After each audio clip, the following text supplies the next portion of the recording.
Okay, we have the heart here, and what we're seeing here on this side is the right auricle.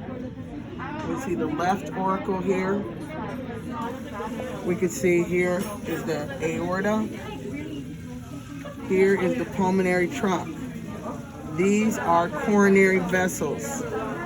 This is the interventricular sulcus. The outside of the heart is the epicardium, and the point here is the apex. When we look here internally, we could see these tendinous cords, the chordae tendineae, attached to, we can look at the wall here, this is the left ventricle. So we have here the bicuspid valve.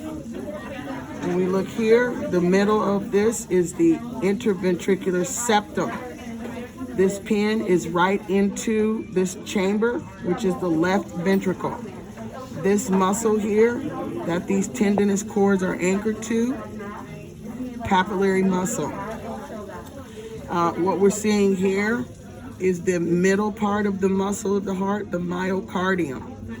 What we're seeing here is this chamber.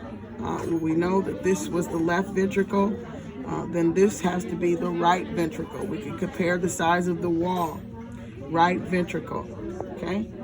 Lastly, when we continue to look internally, we can see that this chamber here, this layer that we're touching into the wall is the endocardium. Now, this is the ventricle, its wall is thicker than this side, so this is right ventricle. So we can see then this is the tricuspid valve. We look at these structures here, and we see that this chamber here above the valves is the right atrium. We see these semilunar valves of the aorta. We see this chamber here above the left ventricle is the left atrium. And finally, these structures, the way the wall looks like, is the trabeculae carnae. Okay, that's morphological appearance of the wall.